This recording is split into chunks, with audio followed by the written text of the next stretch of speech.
Je tourne à présent du côté de Sandrine Gomez, de l'autre côté de la table. Et Sandrine, ensemble, on voit ensemble la presse à travers le monde, presse internationale, avec notamment cet engouement des Français pour les Bleus dans cette Coupe du Monde de football. Oui, cet engouement qui est porté par cette finale dimanche à Moscou, mais aussi par cette date anniversaire. Ça fait exactement 20 ans que les Bleus ont gagné en 98. 20 ans après, on le voit ici à la une du Figaro, la France est portée par la vague bleue. Le Figaro qui s'interroge dans son édito sur ce pouvoir des Bleus, une équipe qui aujourd'hui, comme en 98, donne envie d'avoir envie. De l'eau a bien sûr coulé sous les ponts depuis surtout 2010 et ce mondial en Afrique du Sud. Souvenez-vous, la France avait eu honte de ces Bleus qui ne voulaient pas sortir du bus pour aller à l'entraînement. Jamais le désamour avec les Bleus n'avait été aussi grand. Oubliez ce temps-là, aujourd'hui, Damien. De Naïsna à Moscou, il y a eu un long travail d'image, titre le Libération.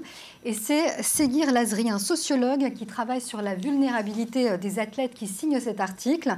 Selon lui, au-delà du succès sportif, cette sélection française semble avoir réussi le pari de l'exemplarité.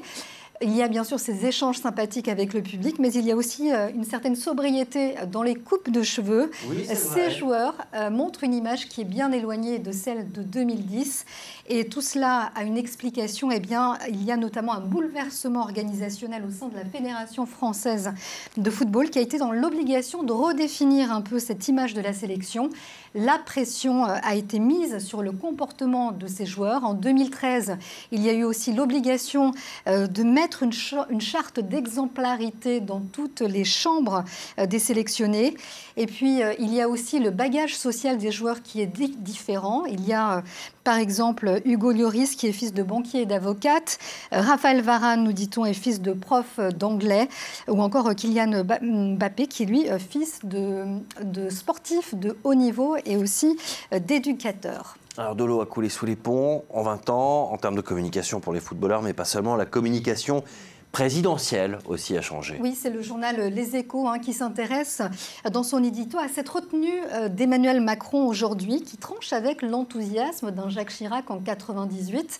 Les Échos qui disent même que Macron fait de l'anti-Chirac. Cécile... En tout cas pour le football. En tout cas pour le football. Pour l'instant, il calme ses ardeurs. Cécile Cornudet écrit que c'est l'art moderne de prendre la vague bleue. Lors des dernières victoires de l'équipe de France, on a vu qu'Emmanuel Macron est resté plutôt discret. Ce n'est pas lui qui a publié les photos avec les bleus dans les vestiaires, par exemple. Il reste plutôt sobre au niveau de la communication. Et tout cela, pourquoi ? Tout simplement parce qu'il y a une crainte aujourd'hui du soupçon de récupération. On en vient à présent ce froid glacial qui souffle sur le sommet de l'OTAN. Oui, alors Damien, on le sait, le président américain a exhorté ses alliés de l'OTAN à consacrer 4% de leur PIB à leur défense d'ici 2024. Les Échos titrent donc ce matin sur cette nouvelle charge de Trump qui a fait à nouveau entendre ce slogan de l'Amérique d'abord. Il s'en est particulièrement pris, on le sait, à l'Allemagne, accusée d'être totalement sous le contrôle du Kremlin, prisonnière pour ses livraisons de gaz de la Russie, en cause ce doublement du projet du pipeline sous-marin Nord Stream 2. Alors la presse allemande se fait bien sûr l'écho de ce sommet de l'OTAN. Le Der Tagesspiegel titre en une « Trump tire sur l'Allemagne ». On observe ici en particulier que les salves de Trump se multiplient contre l'Allemagne ces dernières semaines. Il s'en est pris donc à l'Allemagne en raison notamment de l'excédent commercial de l'Allemagne avec les États-Unis, mais aussi en raison de la politique des réfugiés, d'accueil des réfugiés de la chancelière. Alors vous allez voir un dessin dans le Rheinische Post. On voit notamment qui nous montre ce coup de froid qui souffle sur l'OTAN, avec au sommet un Donald Trump qui est prêt à dézinguer un peu tout ce qui bouge. Et on voit notamment Angela Merkel, on devine Angela Merkel et Emmanuel Macron qui sont un peu à la peine. La presse qui s'intéresse à ce fameux projet de pipeline, donc. Oui, ce projet qui divise, titre le Figaro, place Angela Merkel dans une position inconfortable sur le plan géopolitique. Il y a notamment un détail qui dérange, c'est ce projet qui est dirigé au sein de Gazprom par un certain Gerhard Schröder.